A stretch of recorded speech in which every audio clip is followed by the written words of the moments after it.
Assalamualaikum warahmatullahi wabarakatuh. Di pertemuan hari ini akan saya jelaskan mengenai larik atau array. Larik atau array ini merupakan salah satu tipe data yang wajib diketahui dan wajib dikuasai oleh mahasiswa yang sedang mempelajari bahasa pemrograman. Karena di dalam bahasa pemrograman apapun, mau itu Python, Java, C++, itu pasti ketemu yang namanya tipe data array. Nah, ini sebenarnya larik atau array yang akan Anda pelajari di logika algoritma. Ini masih dasar, karena nanti sekuelnya itu ada di semester 2, khususnya di mata kuliah struktur data. Ya, jadi kita mulai dari pendahuluan. Nah, poin pendahuluan ini dijelaskan bahwa dalam dunia saat ini yang serba instan, serba cepat, seseorang yang membuat kode atau coding ini membutuhkan teknik ya, membutuhkan teknik atau strategi supaya ketika membuat atau merangkai kode ini bisa lebih sederhana dan nyaman. Ya, artinya Anda ketika menjadi seorang programmer itu pasti berinteraksi dengan kode-kode yang panjang, kode-kode yang relatif rumit, dan itu harus dilihat sebagai sebuah sarana ketika Anda menuangkan cara berpikir Anda ke dalam bentuk statement program. Nah, tetapi pertanyaannya, apakah bisa untuk statement program yang relatif panjang itu disederhanakan, terutama dalam konteks pendeklarasian tipe data? Jadi ibaratnya, kalau misalnya bisa dengan satu statement, kenapa harus 10 statement? Ya, kalau misalnya dengan bisa 2 baris, kenapa harus 50 baris? Jadi berpikir sederhananya seperti itu. Kemudian, di sini ada definisi array. Ya, jadi array ini salah satu struktur data yang membantu kita sebagai programmer menulis sejumlah nilai ke dalam satu variabel, ya, sehingga mengurangi beban untuk mengingat sejumlah besar variabel. Kan ada di materi pertemuan sebelumnya kan ada variabel, ada konstanta. Kalau misalnya variabel itu kan nilainya selalu berubah. Kalau konstanta itu tetap. Itu ada di materi materi kedua ya. Itu bisa Anda coba ulas. Jadi variabel ini ya otomatis nilainya berubah-berubah sesuai dengan kebutuhan. Makanya array ini konteksnya mengurangi beban. Mengurangi beban Anda sebagai programmer dalam membuat sebuah program. Kemudian, array pada dasarnya struktur data ya, yang dapat menampung lebih dari satu nilai pada satu waktu. Jadi struktur data. Nah, seperti yang tadi saya sampaikan, ini nanti semester 2 Anda akan ketemu lagi dengan mata kuliah struktur data. Jadi, kalau misalnya dihubungkan logika algoritma plus struktur data, itu akan menjadi program. Nah, kalau logika algoritma kan lebih ke cara berpikir, kemudian langkah-langkah untuk menyelesaikan masalahnya. Kalau struktur data, ini berbicara mengenai karakteristik data, hal-hal yang berhubungan dengan pengolahan dan pengolahan data. Kemudian yang ketiga, array ini adalah kumpulan atau rangkaian elemen yang memiliki jenis yang sama. Ya, jenis yang sama. Homogen, ya, sama jenisnya. Jadi kalau misalnya Anda lihat ilustrasinya, kalau misalnya Anda lihat rak rak sepatu, ya, isinya rak sepatu semua misalnya kan itu homogen. Anda beli rak sepatu, terus isinya sepatu semua. Berarti kan Anda homogen. Tetapi ketika Anda beli rak sepatu, tetapi isinya ada payung lipat, ada misalnya barang-barang yang misalnya gelas gitu ya, yang sengaja disimpan di rak sepatu, atau misalnya ada bola, dan itu kan berarti kan heterogen. Ya, jadi kalau array itu ilustrasinya Anda punya rak sepatu, isinya sepatu semuanya. Itu ilustrasinya. Nah, ini array. Kemudian selanjutnya, dengan array ini juga dapat melakukan loop atau pengulangan melalui elemen di dalam array dengan mudah. Ya, mudah ini ya dalam tanda kutip. Bisa mudah, misalnya kan Anda bikin program coding, ya. Nah, ini gampang atau susah itu kan tergantung dari mana ngelihatnya gitu. Kalau yang sering belajar mungkin karena sudah terasah, cara berpikirnya sudah terbiasa berpikir hal yang rumit, ya melihat pemrograman itu ya jadi tantangan. Tapi kalau misalnya Anda jarang belajar, ya otomatis yang mudah pun akan menjadi susah. Apalagi yang susah. Nah, ini berbicara mindset ya. Jadi kalau misalnya Anda setengah semester ini masih kesulitan belajar dasar pemrograman, belajar bahasa pemrograman Python, saya pastikan Anda jarang berinteraksi. Di pertemuan sebelumnya kan sudah sering saya sampaikan, bisa karena biasa. Kalau misalnya pengen bisa, ya harus dibiasakan. Coding, jangan ngandelin dari dosennya, tetapi Anda harus mau explore sendiri, lihat YouTube, beli buku, baca e-book, ya itu yang membantu meningkatkan kemampuan Anda, sadar atau tidak. Jadi kalau setengah semester ini Anda masih pusing, kemudian masih bingung, belajar coding itu hal yang membosankan, nah Anda harus berdamai pada diri sendiri. Jadi kadang-kala orang itu sulit berdamai pada diri sendiri. Jadi saya yakin kalau Anda sudah berdamai pada diri sendiri, nggak bisa, oh saya kuliah di backgroundnya IT, mau itu sistem informasi akuntansi atau sistem informasi, harus dilakukan dengan simak. Ya, bisa ulang. Melakukan loop atau pengulangan melalui elemen dalam array dengan mudah dan mengambil nilai yang diperlukan dengan menentukan nomor indeks. Ya, jadi di dalam array itu kan sama, ya, kumpulan tipe data yang sama. Jadi seperti halnya tadi ilustrasinya. Misalnya kan tadi saya ilustrasikan ada rak sepatu, isinya sepatu sama semuanya. Itu yang ngebedain apa? Yang ngebedain misalnya ada nomornya. Atau misalnya dalam satu kelas anggaplah misalnya laki-laki semua atau perempuan semua. Nah, atau misalnya di BSI kan ada ribuan mahasiswa. Cara ngebedainnya gimana? Cara ngebedainnya dari NIM. Nah, ibaratnya NIM itu sebagai nomor indeksnya. Ya sama halnya kayak Anda sebagai warga negara Indonesia. Ya, warga negara Indonesia. Itu kan untuk pengkategoriannya, cara membedakannya dari NIK, nomor induk kependudukan. Nah, ibaratnya itu kan nomor indeksnya. Itu nanti Anda berhubungan juga nanti dengan database. Nah, kemudian array juga bisa berubah karena oleh karena itu Anda dapat berbagai manipulasi sesuai kebutuhan.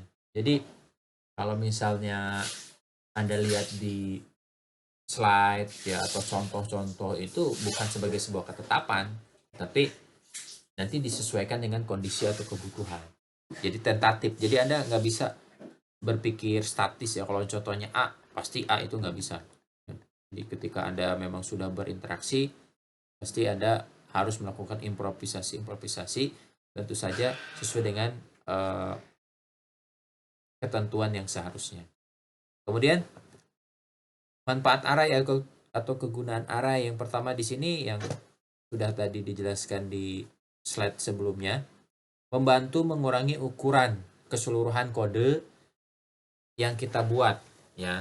Jadi kalau misalnya tadi dijelaskan bahwa kode itu bisa panjang, bisa kompleks, kalau misalnya dengan array ini bisa mengurangi keseluruhan dari kode yang kita buat. Nah, kemudian di Python pun bisa menghilangkan sintak yang bermasalah. Nah, ini bisa dibuktikan ya ketika Anda sering belajar mengenai bahasa Python. Ya. Misalnya, jika kita ingin menyimpan bilangan bulat dari 1 sampai 100, kita tidak akan dapat mengingat 100 nama variabel secara eksplisit. Oleh karena itu, kita bisa menggunakan array. Ya, jadi disimpan si data 100 itu. Karena kan sifatnya teknologi itu kan pada dasarnya kan memudahkan. Cuman ketika teknologi itu mudah itu kan berawal dari orang yang ngebuatnya. Orang yang ngebuatnya sehingga user itu bisa mudah, bisa nyaman. Ya seperti halnya Anda download aplikasi apapun sekarang di Play Store atau iOS, itu kan memudahkan Anda. Nah, Anda misalnya sedang bepergian pakai Waze, Anda belanja di Tokopedia atau Shopee, itu kan Anda sebagai user, itu kan berpikirnya jadi mudah. Tetapi Anda harus ingat bahwa ketika sudah belajar logika algoritma, itu kan Anda nggak boleh lagi berpikir sebagai user, berpikir sebagai programmer, berpikir sebagai engineer. Ya, jadi mindsetnya di situ. Berikutnya, nah ini ilustrasi array. Jadi array itu yang Anda pelajari hari ini, itu ada dua jenis. Yang pertama itu dimensi 1. Ya, dimensi 1 ini penggambarannya seperti ini. Dimensi 1. Nah, ini. Jadi array itu ilustrasinya dimulai dari 0 ya. 0, 1, 2, 3, 4, 5, sampai 23. Ya, ini misalnya untuk array suhu selama 1 hari 24 jam. Ya, jadi dia dimulai dari 0. 0 sampai 23, bukan dari 1 mulainya. Nah, ini elemen-elemen array. Elemen array. Nah, misalnya gini, ini kan untuk menghitung suhu. Anggaplah ini dimulai dari jam 00 ya. Jam 00, jam 1, jam 2, jam 3 dini hari ya. Jam 2 dini hari, jam 1, jam 3 ya, dan seterusnya. Ini yang dinamakan subscribe atau indeks ya. Jadi jika ada yang bertanya bagaimana cara membedakan elemen array yang sama, ya dilihat dari subscript atau indeks array. Ini dimensi 1 ya. Jadi bentuk array dimensi 1 itulah garis. Kemudian dimensi 2, dimensi 2 ini bentuknya itu tabel. Ya, tabel. Jadi kalau tabel itu kan ada baris dan kolom. Ya, ada baris dan kolom. Jadi tentu saja jika dilihat perbedaan antara 1 dan 2 ya lebih kompleks yang 2 karena dia bentuknya itu tabel dan kolom. Kemudian ini contoh mengakses array di Python ya. Jadi contohnya pada saat Anda ingin menampilkan Budi, maka menggunakan kode 2 ini. Budi, Charlie, Erlangga. Ini print. Ini kan indeks 0, berarti dia Budi. Ya. Karena pada data variabel siswa ada 3, ya sudah dipastikan bahwa Charlie memiliki indeks 1 dan Erlangga indeks kedua. Ya. Ini contoh yang paling sederhana banget. Kemudian cara contoh mengubah nilai array. Nah, jadi nilai yang sudah tersusun pada variabel ini masih bisa dirubah dengan mengisi nilai berdasarkan indeks. Misalnya Anda ingin mengubah Budi menjadi Angga. Nah, di sini kan siswa. Ini nama awalnya, kemudian ini berarti mengganti nama Budi di indeks 0 menjadi Angga. Nah, ini print hasilnya Angga. Kemudian cara menghitung panjang array menggunakan len. Ya, jadi di sini ada Budi, ada Charlie, ya, ada Erlangga. Perlu diperhatikan di sini, jika indeks dimulai dari 0, maka panjang array lebih dari 1. Jadi jika mungkin nilai dari variabel siswa di atas, maka panjang array akan menghasilkan 3. Ya, ini harus diperhatikan. Jadi indeks itu dimulai dari 0, jadi panjang array dimulai dari 1. Jadi indeks dan array.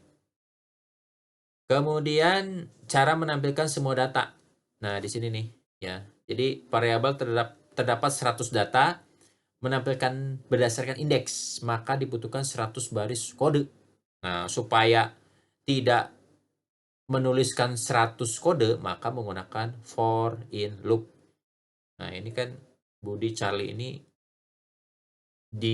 misalnya dibutuhkan 100 kali misalnya. Itu kan nggak harus 100 kali di printf ya, tetapi cukup diulang. Ya, diulang hasilnya ini. Budi Charlie Erlangga. Kemudian cara menambah nilai di dalam array. Ya, sini append. Ada siswa ya Budi, Charlie, Erlangga. Ini siswa nambah si ini Farel. Ya, hasilnya seperti ini. Ini cara sederhana untuk menampilkan menggunakan array, menambah nilai. Kemudian ada menghapus. Ya, kalau menghapus ini ada pop, ada remove. ya. Jadi perbedaannya ini kalau misalnya target ada yang dihapus, misalnya keyword pop untuk berdasarkan indeks. Nah, sedangkan remove ini berdasarkan value. Misalnya ini pop, ya pop 1, atau di sini contohnya untuk remove. Ya, jadi keyword pop ini berdasarkan indeks, kalau misalnya remove itu berdasarkan value. Ya, ini kan nanti tergantung kebutuhan. Ini yang saya sampaikan, ini yang paling dasar, paling sederhana. Makanya jika bertanya gimana caranya bisa bahasa pemrograman, gimana caranya memahami array, ya mau tidak mau Anda harus nyebur, dalam tanda kutip nyebur. Basah-basahan harus mau, ya ibaratnya gitu kan. Ibaratnya kalau saya ilustrasikan, ya kalau mau bisa berenang itu harus nyebur gitu. Nggak bisa berenang nggak ada airnya, nggak bisa. Ya, berenang di kolam berenang dulu lah. Makanya kan Anda ibaratnya kan kuliah itu kayak di kolam berenang gitu.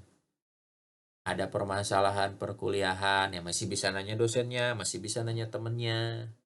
Itu kan kuliah, ibaratnya Anda berenang itu di kolam berenang.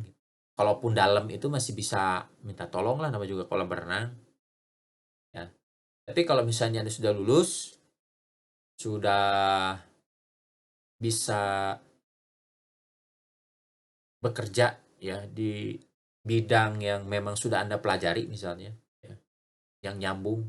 Tapi kan Pak banyak juga kan pekerjaan yang nggak nyambung dari background perkuliahan. Ya banyak juga sih. Cuman kan tetap aja kalau misalnya Anda kuliah di IT itu mau dimanapun Anda bekerja itu pasti akan dibawa pemahamannya seperti ini. Jadi kalau misalnya Anda sudah lulus dari kuliah itu, ya berenangnya bukan lagi di kolam berenang tapi di lautan. Anda nggak tahu view itu yang mana, pausnya itu yang mana. Itu intermezzonya aja.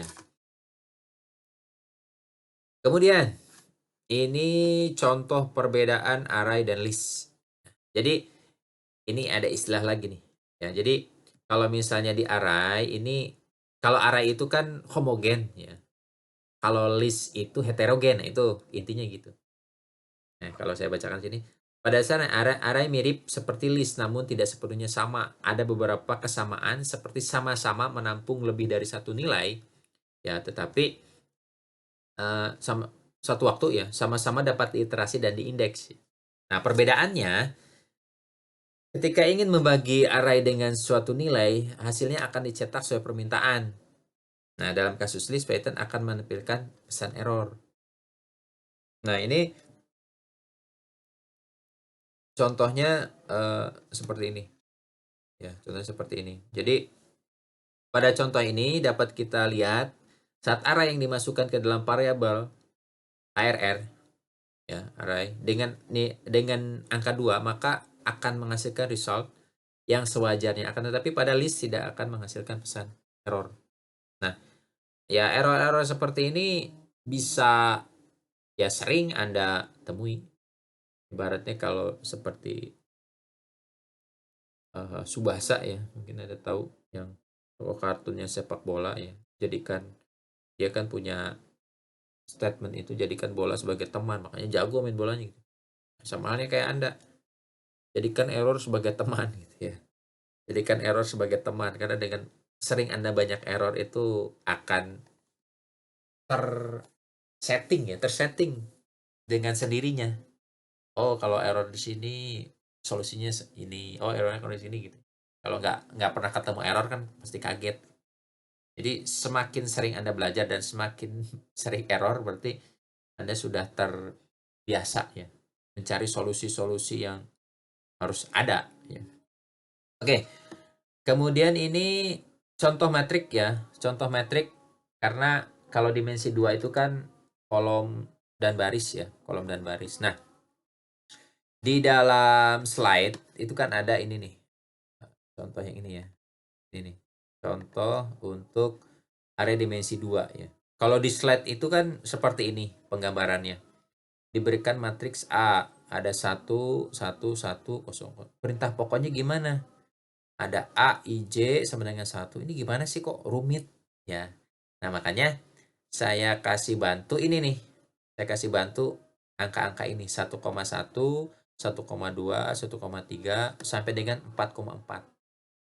Jadi nilai yang di sini 1000 dihasilkan dari perintah ini. Ya. Ya, kita mulai dari yang pertama nih. AIJ. IJ, IJ ini sebagai huruf pembantu. Ya. Huruf pembantu. Apakah bisa diganti X atau Y atau A dengan B? Itu boleh-boleh aja, ya tergantung kebutuhan lah. Kalau di sini IJ. IJ ini sebelah kiri ini kan I, sebelah kanan J. Ini representasi dari angka ini. Ya. Jadi ini tuh I, ini tuh J, ini tuh I, ini tuh J. Begitu seterusnya. Ya, begitu seterusnya. Nah, kita mulai yang ini nih, yang pertama. AIJ akan bernilai 1 jika I lebih kecil atau sama dengan J. Ya, ini nih ketentuannya nih. AIJ akan bernilai 1 jika I lebih kecil atau sama dengan J. Kita coba lihat. Ini angka 1. Angka 1 ini dihasilkan dari sini ya. I ini lebih kecil atau sama dengan 1 enggak? Oh, berarti sama dengan 1, sama. Oh, berarti di sini 1. Oke, terpenuhi berarti ya perintah ini. Kemudian yang berikutnya, apakah 1 lebih kecil atau sama dengan 2? Oke, berarti di sini 1. Kemudian 1 apakah lebih kecil atau sama dengan 3? Maka 1 juga. Kemudian apakah 1 lebih kecil atau sama dengan 4? Lebih kecil, berarti di sini 1. Ya, begitu seterusnya nih. I lebih kecil atau sama dengan J. Begitu seterusnya. Oke, itu yang pertama ya. Ini perintah yang pertama nih. Perintah yang kedua. A akan bernilai 0 ya jika I lebih besar daripada J. Kita coba cek yang 0 ini. Berarti 0 ini pasangannya sama ini. I-nya itu kan 2. J-nya itu kan 1. Apakah 2 lebih besar daripada 1? Yes, ya. Berarti dia angkanya 0. Kemudian, yang di sini. 3, apakah lebih besar daripada 1? Ya, berarti nilainya 0. Oke. Kemudian, yang di sini 0, 4. Ya, 4. Apakah lebih besar daripada 1? Ya, berarti 0. Begitu seterusnya. Ya, jadi, perintah pokok ini menghasilkan nilai ini dengan bantuan tabel, dengan bantuan angka-angka ini.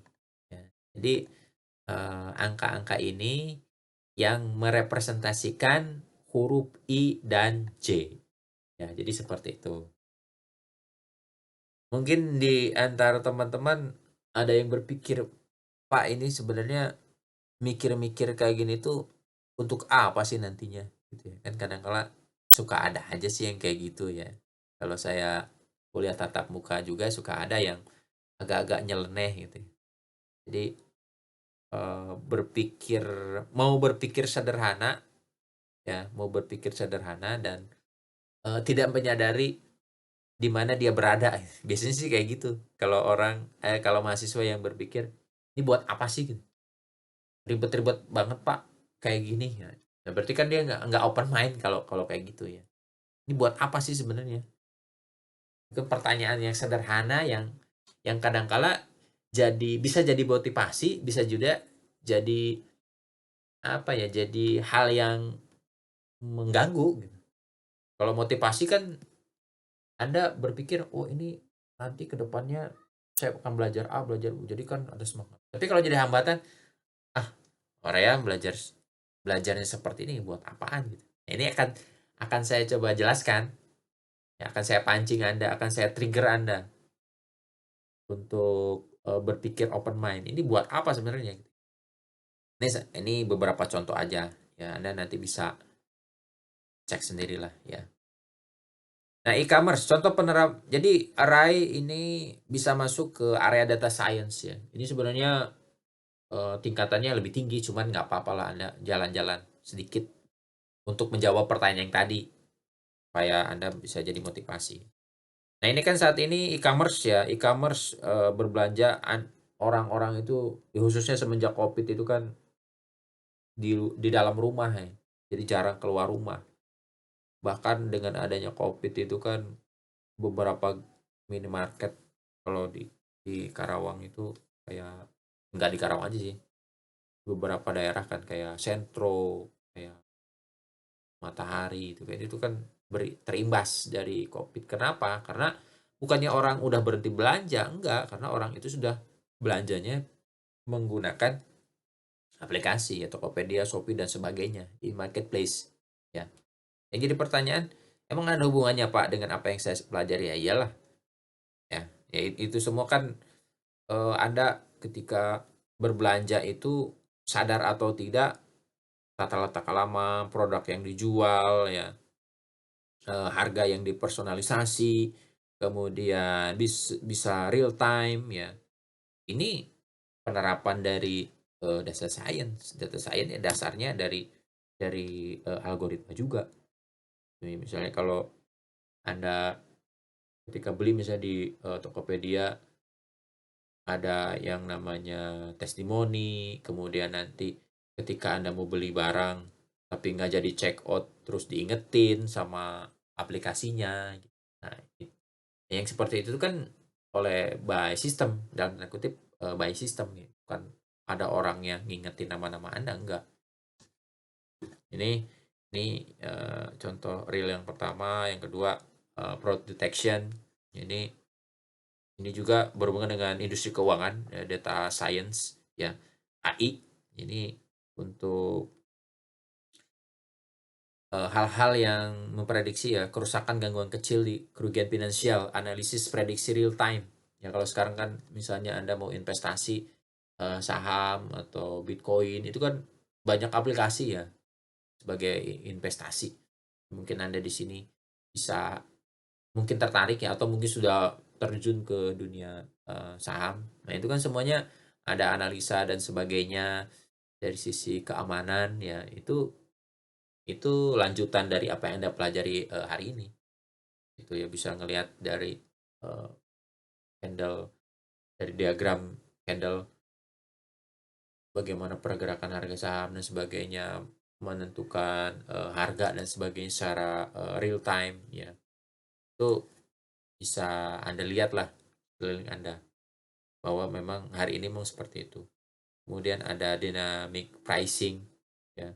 Di sini penetapan harga oleh perusahaan dengan segmentasi pelanggan ya konsumen secara akurat. Jadi setiap kelompok pelanggan ini ditawari dengan harga berbeda.